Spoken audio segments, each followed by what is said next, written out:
Fala aí pessoal, beleza? Bem-vindos a mais um vídeo do canal. Dessa vez a gente vai falar aqui um pouco mais sobre Deep Web e anonimato. Fiz esse slide especificamente para a gente dar uma introdução a esse conceito, então bora lá. Primeiramente, o que é uma Deep Web? Deep Web é um termo, que foi criado para todos os mecanismos de busca que a internet comum não consegue alcançar. O Google ele procura a partir de web crawlers, Então são programas que saem vasculhando dentro dos sites para encontrar cada vez mais páginas, relacionadas àquele site, com links de texto relacionados, utilizar de brute force, de tentativa e erro, de possibilidades de site que tem na internet e tudo mais.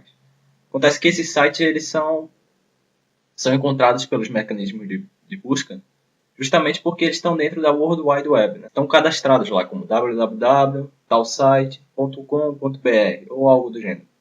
As Deep Webs, em geral, elas não são cadastradas assim. Você precisa fazer uma pré-configuração nela, para que você possa ter acesso a esse site. Eles só são disponíveis àqueles que fazem alguma alteração no seu navegador, ou então que utilizam algum navegador especial para poder acessar esse tipo de site. A gente vai começar aqui. Tenham isso em mente, na cabeça.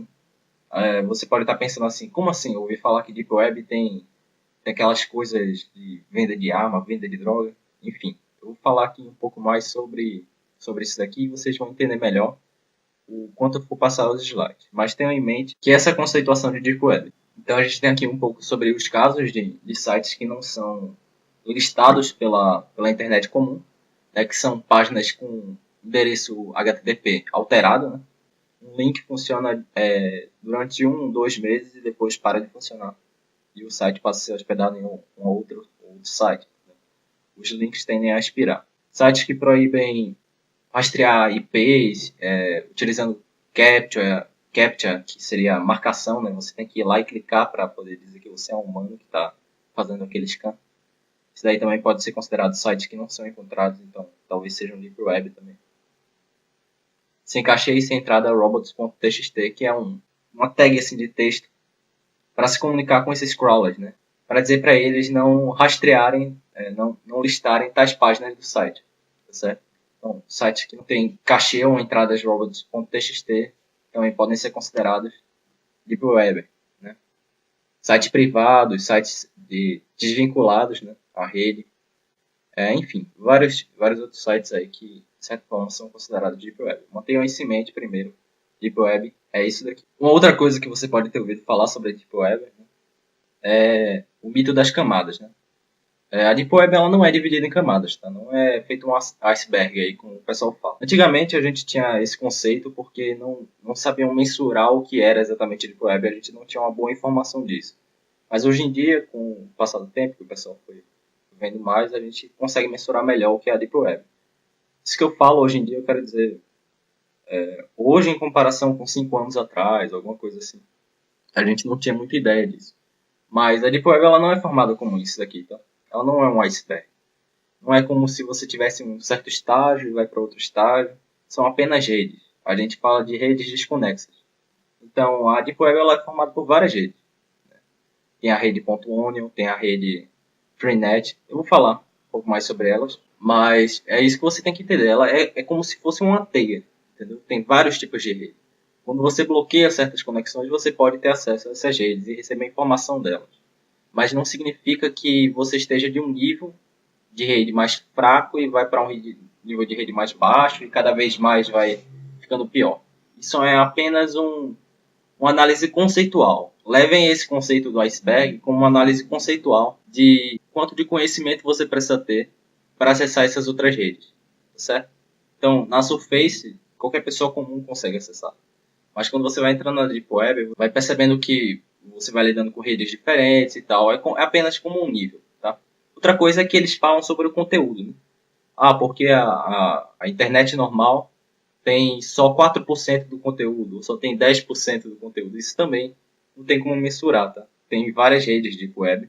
Não tem como a gente saber quanto de conteúdo tem cada um. Então, por si só, a gente não tem como mensurar isso daqui. Então, é um mito. Também tem a questão de a gente saber que a internet recebe mais informação. A Deep Web você pode achar, a Deep Web deve ter muita informação. Não, nem tanto assim. né? Geralmente tende-se a dizer que a internet geralmente tem mais informação do que a Deep Web, certo? Aqui a gente tem um pouco mais sobre o mito, né, da Deep Web. A gente tem aqui umas coisas esquisitas, por exemplo, que a galera cria.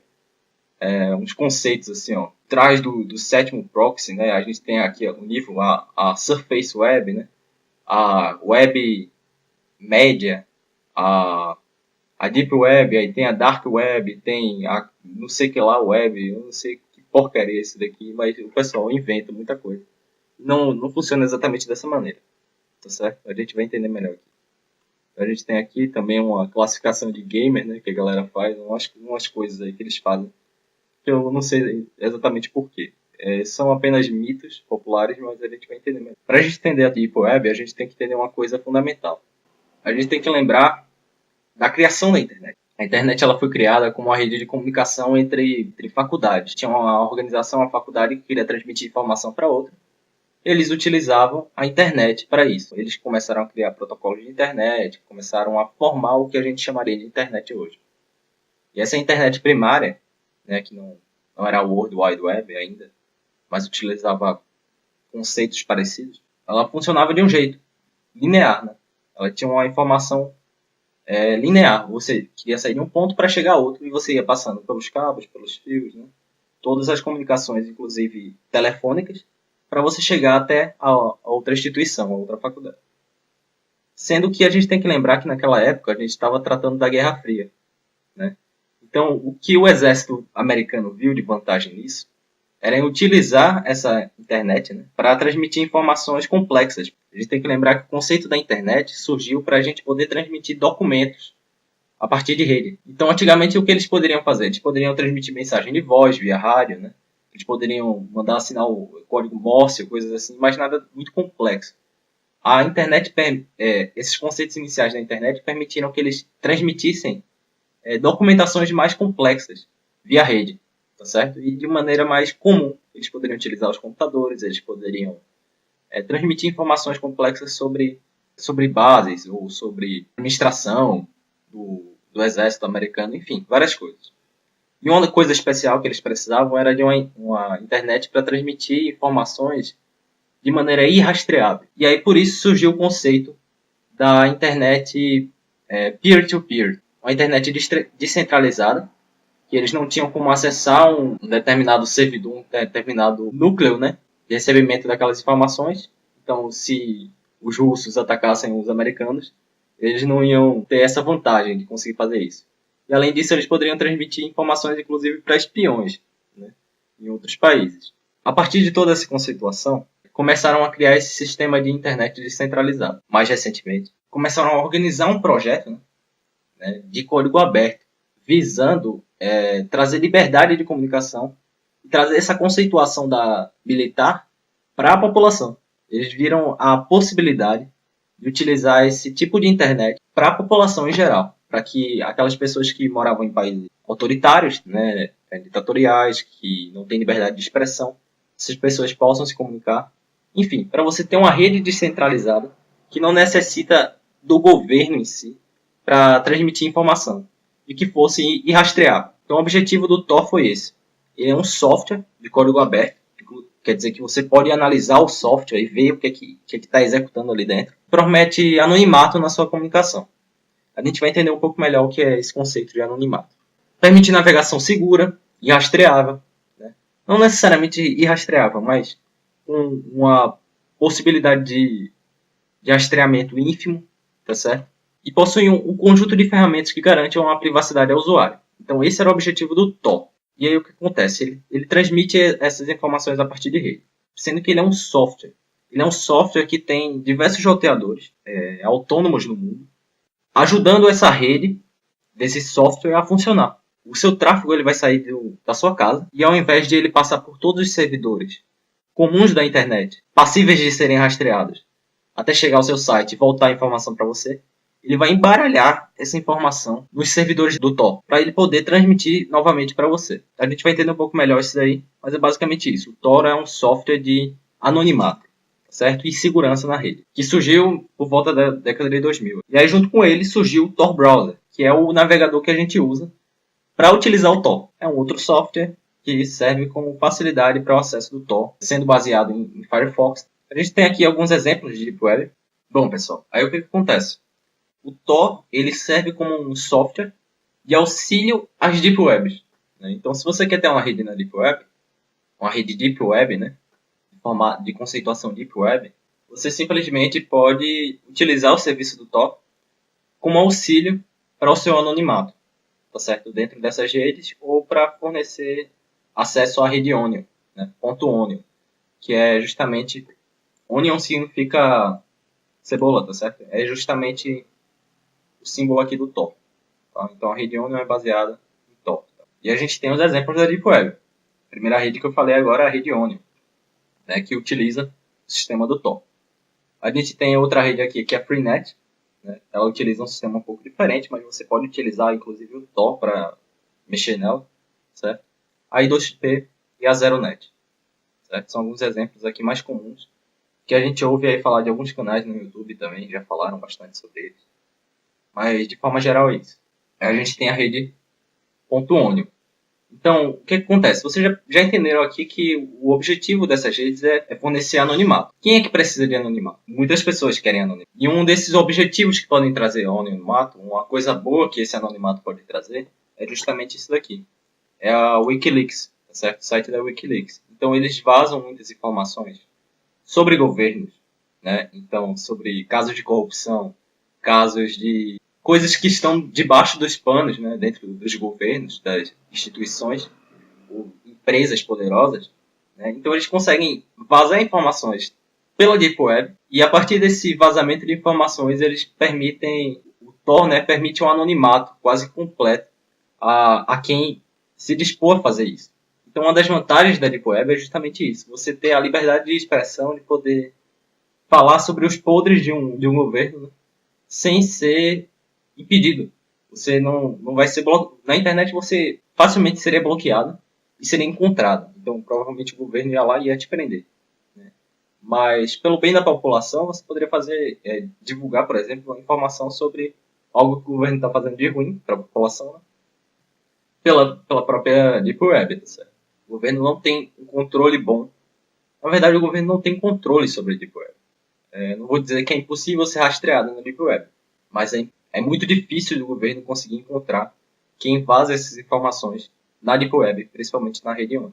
Então a Wikileaks se aproveitou disso, uma organização, né, que vaza informações confidenciais sobre o governo, que sejam erradas, que de acordo com eles conceituem errado, né, e colocar essas informações no site dele. E uma das plataformas que eles usam é justamente a Onion, para poder não serem identificados. Certo. A gente tem aqui um outro exemplo de rede, né? A gente tem a Freenet. Freenet é uma rede aí criada por...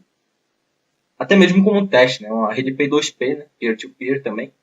Criada como teste ou criada como uma organização separada, uma internet separada, em que você pode se manter mais anônimo na rede, tá certo? Isso é importante. A gente percebe cada vez mais que a internet tende a ser controlada por organizações, por empresas. Enfim, diversas organizações, né, controlam a internet e cada vez mais reprimem a liberdade de expressão e de informação que a gente tem. Um caso comum aí é, por exemplo, o YouTube, que está sofrendo com várias leis, né, algumas até absurdas demais, sobre seu conteúdo, de a ver com direito autoral, diversas coisas. Navegar em uma rede dessa, como a redes Deep Web, você tem muito menos possibilidade de ser bloqueado desse tipo de conteúdo. Então aqui você faz o que você quiser, seja para o bem ou seja para o mal. Então a gente tem aqui o exemplo da Freenet. Vocês podem perceber uma coisa interessante. Aqui esse endereço aqui, 127.0.0.1.2.0888, isso daqui é como a Freenet geralmente funciona, né? E a gente pode perceber aqui, eu não estou conseguindo ver aqui direito o site, mas vocês podem perceber que aqui tem uma faixa de IP também, se vocês baixarem o... E essa faixa de IP, ela é direta, né? Então a gente utiliza a Freenet indo direto no IP, não tem um DNS no meio, entendeu? Não tem uma conversão de URL. Você vai direto no site que você quer. Para você que não sabe, você não navega na internet e bota www.google.com e você vai para o site do Google direto.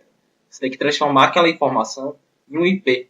E é isso que o servidor DNS faz, certo? Ele transforma que você escreveu de texto em algo numérico, para que o computador possa compreender, certo? E para que a sua conexão possa ser estabelecida da maneira certa. Aí você se conecta a um IP, o IP de alguma máquina, de algum computador.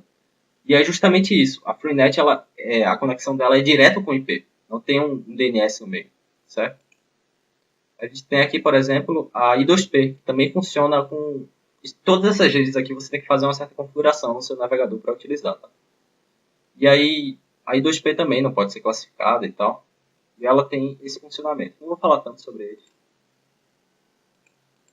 Mas uma coisa que eu quero mostrar aqui é isso daqui, ó. Ponto .onion, tá vendo? Essa é a extensão final da rede Onion. Então tudo que é ponto .onion tem como estar. E o que é exatamente peer-to-peer, né? A conexão P2P, né, integra computadores ponto a ponto, em pares, nas quais as transmissões são diretas, nas quais cada usuário realiza a função de cliente e servidor ao mesmo tempo. Tá certo? Então, não existe um meio termo, não existe uma hierarquia. Você não é um usuário ou um servidor. Você é os dois. Tá certo? Então, por isso que você pode coletar informações em qualquer canto da rede. A rede vira massiva, ela vira uma nuvem de conexão. Não existe uma conexão direta entre uma ou outra. Não tem como você saber se uma coisa veio daqui ou de lá. Ela veio de toda a rede. Ou seja, se você tem uma pasta compartilhada com os usuários, eles poderão fazer o download dos arquivos. O mesmo ocorre com seus documentos buscados, sem um único servidor centralizado. Então não tem servidor recebendo informação. Não tem como o governo ir para um servidor central e coletar as informações da rede. Ela está em toda a nuvem. Eles teriam que coletar de todos os computadores da rede, que é muito difícil. A vantagem do torrent ao P2P é que o download costuma ser mais rápido, já que é possível baixar trechos de usuários de várias máquinas ao mesmo tempo, ao invés de guardar no terminal do usuário que contenha o mesmo arquivo que esteja conectado. Então isso daqui é um exemplo que eu vou falar no próximo slide, que é a diferença entre uma rede P2P e uma rede torrent. O P2P e o torrent eles são muito parecidos. Então se você utiliza torrent, aí você já está usando esse conceito de P2P, praticamente o mesmo conceito de P2P, tá certo? As coisas no torrent também não podem ser muito bem investigadas, muito bem avaliadas de onde vem. Então, o download de um torrent consiste em baixar vários fragmentos desse arquivo, né, vindos de diversos computadores interligados no mesmo link. Então, são vários computadores que se integram ao mesmo link, né, do torrent, aquele link magnético que você vê. E aí você pode baixar de vários computadores ao mesmo tempo os fragmentos dos arquivos, certo? E aí esses diferentes pedaços são unidos no seu computador, capturados de outras máquinas e fazendo o upload. Aí tem aqui a classificação, a hierarquia. Então o torrent ele tem hierarquia. O P2P não tem, mas eles são conceitos parecidos. Você pode ser classificado no torrent como enviador, né, ou recebedor. Então aqui vocês perceberam, a diferença do torrent e do P2P é o seguinte: o torrent ele fragmenta as informações, né, e o P2P ele é uma pasta compartilhada. Ele é um local que não tem como você saber se você é um servidor ou um usuário comum, e todos compartilham a informação ao mesmo tempo. Já o torrent não é bem assim. Você vai entrar em uma área, tem várias pessoas que vão coletar aquele arquivo, e eles têm os arquivos fragmentados, né, que eles podem enviar os arquivos para você. E aí a gente vai entender agora um conceito diferente. Lembra que tinha o iceberg, né? Aí embaixo da Deep Web tinha a Darknet, né? Dark Web e tal. Enfim, isso é balela, certo? O conceito de Dark Web é outra coisa. A Dark Web é o que a gente considera, ou o que geralmente a galera tem medo da Deep Web. Mas elas deveriam ter medo da conceituação de Dark Web. A Dark Web é verdadeiramente o que a gente vê como o lado malicioso das redes em geral, não só da Deep Web. Tudo que tem na Deep Web existe, tudo que tem na Deep Web é de verdade, tá certo? E ele acontece tanto na Deep Web como na internet. Eles só se utilizam de um anonimato maior na Deep Web. Mas tenha certeza que na internet tem muito mais crime do que na Deep Web. A questão é que o crime na Deep Web é mais centralizado. Então a gente tem aqui a conceituação de Dark Web, conceito teórico de todo o trecho da internet. É o conceito teórico de todo o trecho da internet voltado ao crime ou a atitudes anti-humanas, ou atitudes dark, né? Atitudes obscuras. Então a gente tem todo tipo de coisa na Dark Web. Inclusive a Dark Web pode estar localizada na Deep Web, né? Então são sites maliciosos na Deep Web, ou na internet comum. Não existe extinção do Dark Web, certo? Então, o conceito de Deep Web. Surface Web, a Surface Web é a internet comum da gente. A Deep Web é a internet profunda, a internet que não pode ser avaliada. E a Dark Web é uma conceituação, né? Não é algo verdadeiro, não é algo físico, mas é uma conceituação do mercado do crime na internet, de forma geral. Então, tudo que tem a ver com crime ou atitudes anti-humanas está, em geral, na Dark Web, que a gente considera como um trecho Dark Web. E a Dark Web está localizada tanto na Deep Web quanto na Surface Web. Então, não existe isso de ter medo de acessar a Deep Web. Isso não tem a ver, entendeu? Lógico que você tem que ter medo dos sites que você vai acessar, sempre. Seja na Surface ou na Deep Web. As pessoas, em geral, tendem a ter uma preocupação maior com a Deep Web, porque acreditam que lá é onde os hackers moram, né? Mas, de forma geral, eu poderia dizer que a Deep Web, em termos de segurança mesmo, da sua privacidade, ela é mais segura, certo? Porque a possibilidade de você ser hackeado na Deep Web é muito baixa. Mas se acontecer, é algo horrível, péssimo. Já na Surface Web, a possibilidade de você ser hackeado é muito maior, certo? E pode ser péssimo também. Então, não existe muita distinção. Você está mais seguro na Deep Web do que na Surface, tá certo? Mas isso vai de cada pessoa, isso depende de cada pessoa. Eu acredito que a Deep Web fornece um anonimato importante e traz a segurança da gente em um nível maior. Vocês vão entender um pouco mais porque eu acredito isso nos próximos slides, tá certo? Mas antes de entrar nisso, eu quero abordar uma coisa interessante, que são as criptomoedas, certo? Então, o conceito de criptomoeda surgiu quase que no mesmo tempo do conceito de Deep Web, ou na popularização da Deep Web. Então, tudo isso tem a ver com anonimato, ser anônimo, certo? E o que são as criptomoedas? Criptomoeda é uma moeda, tá certo? Mas não é uma moeda virtual comum. É uma moeda virtual descentralizada. É uma moeda virtual praticamente livre de impostos, tá certo? Ela funciona no mundo virtual, tem a valorização e a queda muito alta, né? Então, a gente não pode utilizá-la como uma moeda comum, mas como produto ou como um título, algo do gênero. E ele utiliza uma tecnologia parecida com a tecnologia do Tor, que é a tecnologia blockchain, certo? Então, são vários blocos de informação que são transmitidos dentro de uma rede descentralizada, P2P, né, e que permitem as transações entre as moedas, certo? Além disso, as moedas elas são criadas a partir de códigos matemáticos, então elas precisam do processamento do seu computador para poder funcionar. E elas só podem ser quebradas uma vez. Essa hash, né, que elas formam só pode ser formada uma vez, dentro de toda a rede, né? Aí, para garantir o funcionamento descentralizado de negociações pela internet. Então, esse é o objetivo do blockchain, né? Ele garante isso. E as criptomoedas se utilizam disso.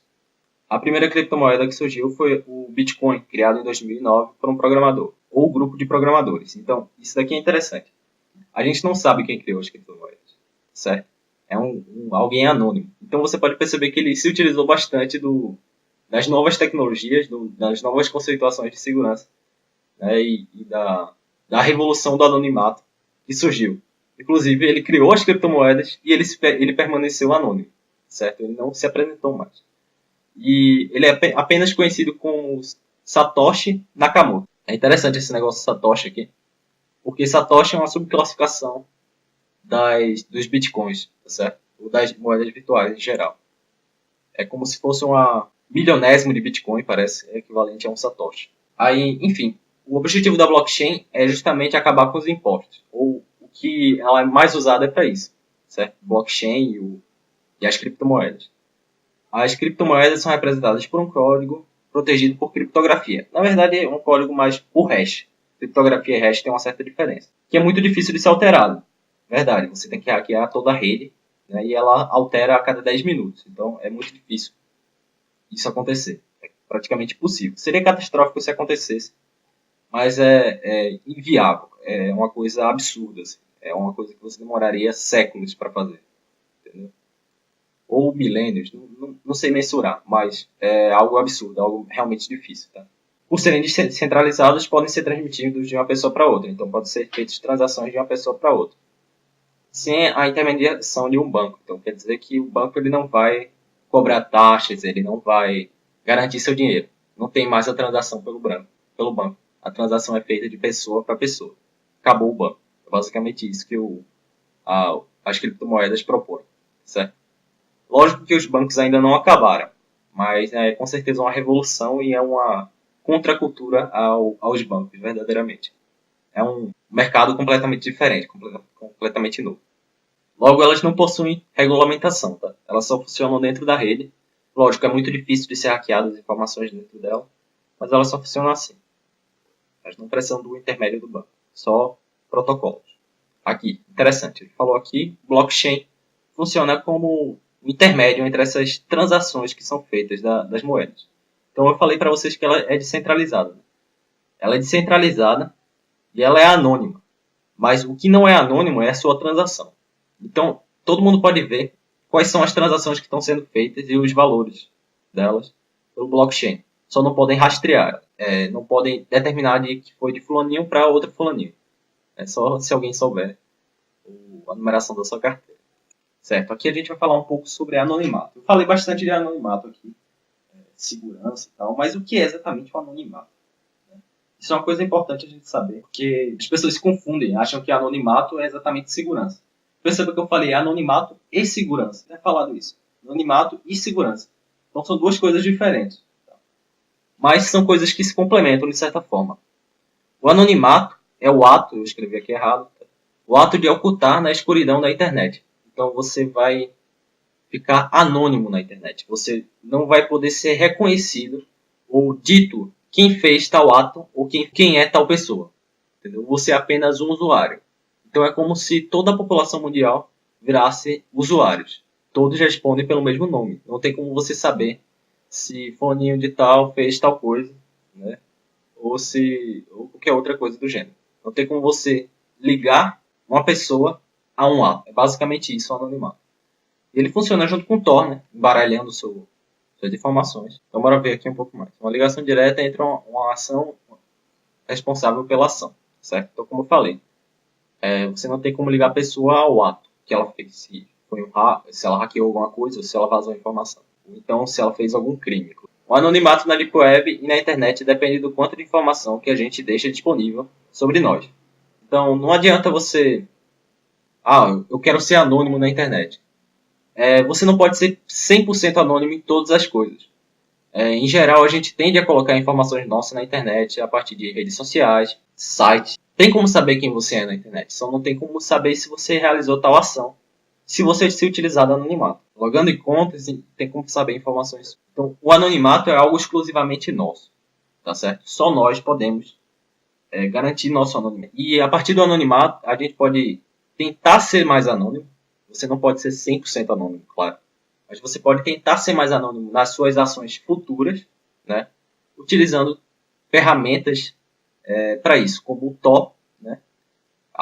O software Tor, com outras configurações de anonimato que possam vir junto com, por exemplo, no Tor Browser. Né? Então, se você navega pelo Tor Browser, você tende a ser mais anônimo enquanto está navegando na rede.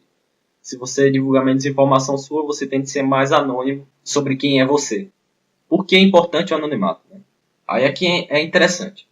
Aqui a gente pode ler o texto de forma geral, mas eu peguei esse texto do Norton, daquele site antivírus. E ele fala por que é importante o anonimato. E existem fatores que são importantes e legais do anonimato, protegidos por você por lei, pela Constituição e pela liberdade de expressão. Existem fatores que não são tão legais, mas de forma geral, o anonimato proporciona a liberdade de expressão, sem você ser julgado pelas suas ideias ou pelos seus ideais, independente de quais eles sejam, independente de serem humanos, justos ou não. E ele pode ser útil em várias informações, de várias formas. Né? Uma das formas é, por exemplo, se você morar em um país ditatorial. Então você pode propor soluções contra o governo, ir contra o governo, né? Ir contra o governo, protestar contra o governo, dentro das redes da Deep Web, né? .onu e tal, e se utilizando do seu anonimato. A gente tem também a questão dos jornalistas, né? Se os jornalistas moram naquele país ditatorial, eles podem mandar informações para fora. Ativistas políticos, né? Então, pessoas que querem mudar alguma coisa no país. E outros grupos eles podem utilizar a Deep Web, né, sem sofrer consequências por esses governos autoritários. E tem a questão da liberdade de expressão, tem a questão de, enfim, de várias coisas. Protestos, de forma geral, tem a ver com isso. Outra coisa, não dá pra gente confiar no governo. Eu sei que tem muita gente que confia bastante no governo. De certa forma, a gente tende a confiar no governo porque a gente acredita que o governo ele luta por nós, né? Ele é feito por nós. Mas não é bem assim. Tem muita gente poderosa dentro do governo e tem muitas ações do governo que não são muito bem justificadas. Isso pode mudar a qualquer hora. A política em um país muda a qualquer hora. Então, a gente não pode confiar 100% no governo. O que a gente pode confiar é na gente e provavelmente nos seus parentes você pode ter uma certa confiança, certo? Mas no governo, não necessariamente. Então, é importante duvidar desses atos do governo. Eu não estou representando aqui nenhuma opinião política, tá, pessoal? Eu só estou falando aqui que muitas vezes a gente não pode confiar no governo porque a gente não sabe quem é que está por trás ali do governo. Pode nem ser o governo que esteja agindo. O que eu estou falando aqui é questão de confiança. O governo ele pode, por exemplo, coletar informações suas, né, e guardar dentro de um servidor. E esse servidor ser hackeado por algum hacker ou uma outra organização, algum outro governo, e as suas informações vazadas. Então isso também é questão de confiança. Tem um fator do governo mesmo querer te explorar, querer analisar a sua vida, querer saber sobre informações sobre sua empresa, querer ganhar vantagem econômica diante de outro governo, tá? Então, são diversos fatores que influenciam para a gente não distribuir nossa informação de graça pela internet e permitir que você tenha verdadeiramente o anonimato e a liberdade, que é extremamente importante para qualquer sistema democrático. E para garantir que você tenha uma vida normal, uma vida comum. Então, você tem que garantir essa liberdade para você. O preço da liberdade, o preço da democracia é a eterna vigilância, certo? Inclusive na internet.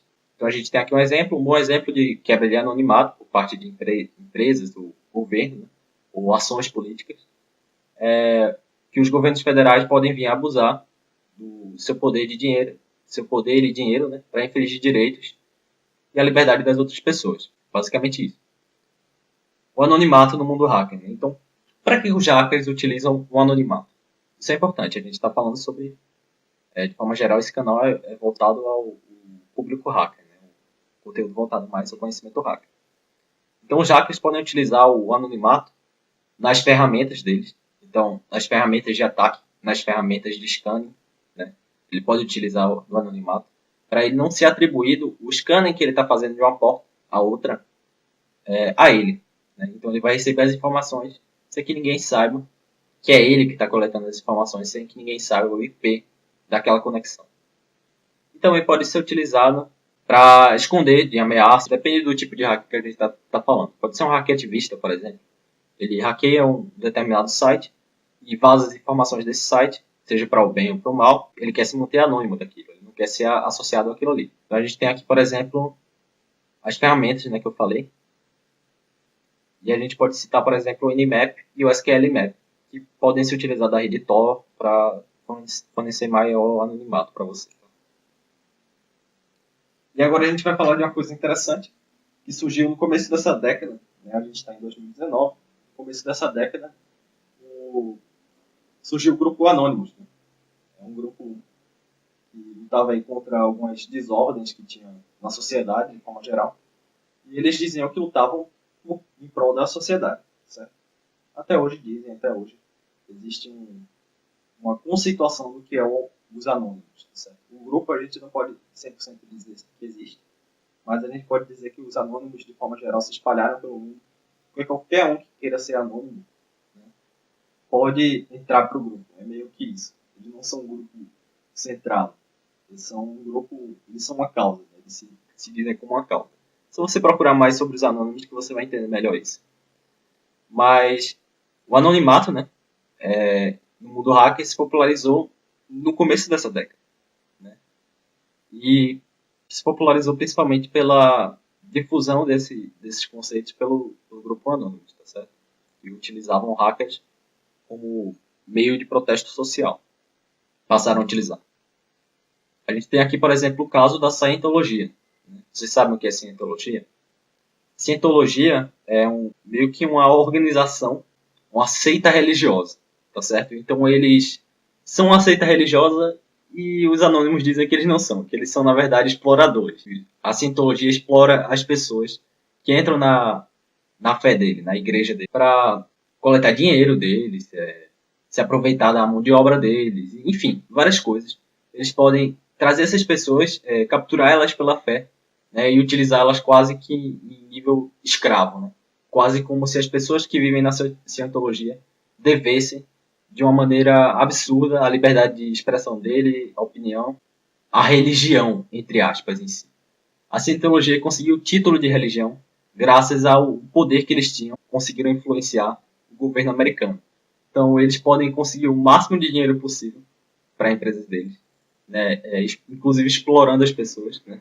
Indiretamente, fazendo com que elas mesmas deem o dinheiro para ele, né? Para o líder dessa seita, né? E ele pode utilizar aquilo ali quase como uma empresa, né? De uma maneira empresarial, e obter esse dinheiro das pessoas e melhorar a organização, enfim. Eles têm liberdade absurda porque eles se declararam uma seita religiosa e por isso o governo não pode se intrometer dentro das causas da seita religiosa. Então os anônimos achavam isso um absurdo, né? Eles manterem as pessoas presas à cientologia. Quem quer sair da cientologia, muitas vezes quando saem, entre aspas, né? O que é muito difícil, porque as pessoas que estão lá na cientologia, elas são capturadas mesmo, são fisgadas para aquela religião, entre aspas, né? E quem quer sair, muitas vezes, é vigiado por eles, né? Quem se intromete com a cientologia levava porrada dele, era processado e várias coisas. Então o grupo Anonymous, né, se organizou para acabar com a cientologia. Os Anonymous fizeram a cientologia sofrer bastante na mão deles. A gente tem um exemplo aqui, o Tom Cruise, né? Ele faz parte da igreja da cientologia e teve um vídeo que vazou, né? Uma gravação que ele fez, falando como a cientologia era maravilhosa e tal, enfim, várias coisas. Esse vídeo vazou, né, na internet e os anônimos, as pessoas que participavam do Regedit, né, naquela época e que estavam na página dos anônimos, né, vazaram esse vídeo lá. Disseram, ó, que absurdo esse cara. Ele tava rindo como um doido, né? No vídeo, vocês podem até procurar o vídeo do Tom Cruise aí, Tom Cruise Cientologia, alguma coisa assim. E o cara tava meio doido lá. Eu inclusive, assisti o vídeo, ele tava meio psicótico. Era uma coisa assim, muito esquisita, tá certo? Um vídeo muito esquisito de se assistir. E é o que eles fizeram, os anônimos fizeram, né, na página do Regedit, foi fazer o que um grupo de adolescentes sabe fazer muito bem, né? Criar memes daquilo. Então começaram a zoar eles, né? E começaram a botar em páginas diferentes na internet, várias coisas. Né? Inclusive fornecendo o vídeo, o acesso ao vídeo. Então a cientologia passou a bloquear eles, né? Passou a processar esses sites e tirar esses sites do ar em uma velocidade muito grande, porque eles eram muito poderosos. Então os anônimos eles reagiram a isso, fizeram um protesto contra a cientologia em várias cidades dos Estados Unidos, tá? Inclusive na frente de igrejas e coisas assim. Então aqui, por exemplo, eles têm várias placas, né? Me pergunte por que eu estou vestindo essa máscara. Então aqui o objetivo era protestar contra a cientologia, né? E, de certa forma, acabaram divulgando a formação do Grupo Anonymous e da organização Protesto Social Anônimo. Uma corporação não poderia clamar, né? Clamar para si uma religião e seus seguidores. Então, o que ele está dizendo aqui é basicamente o seguinte. A cientologia é uma empresa, é uma corporação que quer ganhar dinheiro por cima dos outros. Que eles não deveriam ser donos, né, dos seguidores delas, tratar eles como escravos e se manter como uma religião. Aqui a gente tem outro caso que o grupo Anonymous fez, né? Então acredito que todo mundo conheça sobre a Primavera Árabe, né? Foi um conjunto de protestos que teve aí no começo dessa década de países que queriam mais liberdade. Então eram países lá no Oriente Médio, na África e tal, que queriam se livrar dos governos ditatoriais que eles tinham e obter uma democracia. Esses países passaram a protestar, teve represália do governo com a população, né? Então o governo batendo na população, matando gente, enfim, foi várias coisas que aconteceram aí no Egito. E o Egito acabou conseguindo a sua democracia, né, com a ajuda dos anônimos. E aqui a gente tem uma frase: se o governo desliga a sua internet, desligue o governo. Então é justamente isso. O governo ele acabou desligando a internet, a comunicação por internet, enquanto estava havendo esses protestos no Egito. Então eles desligaram o Egito, não tinha mais conexão com o Egito. O que os anônimos fizeram foi ajudar os revoltosos a estabelecer a conexão novamente com a internet Inclusive enviaram muitas informações de como lidar com esse governo, como protestar contra o governo.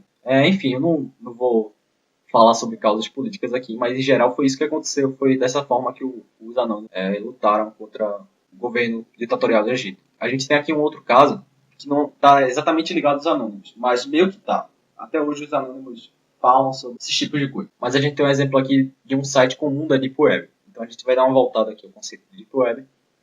E esse site é o Silk Road, certo? Foi um site que existiu há um certo tempo na internet. E ele é um bom exemplo do que a gente chama de Dark Web. A Deep Web ela ganhou essa fama de maliciosa, uma rede ruim, uma rede que só o governo, hackers e criminosos utilizam, justamente por causa desse tipo de site. E principalmente divulgado por esse tipo de site, que é o Silk Road. Que havia a venda de drogas, né, ilegalmente, é um site de venda de drogas ilegal, né, funcionando na internet, que entregava drogas para você, você mandava o endereço, eles mandavam as drogas, e enfim, esse tipo de coisa. Inclusive tem um documentário falando sobre isso. E a gente tem aqui a Wikileaks também, né, como eu falei. Mas o que eu quero falar aqui para vocês é a importância da Wikileaks para a informação. Certo? Então a gente estava falando do site da anonimato, né, dos anônimos. Eu comecei a falar agora, voltei a falar agora sobre um pouco da Deep Web, para vocês entenderem um pouco da relação dos anônimos com a Deep Web.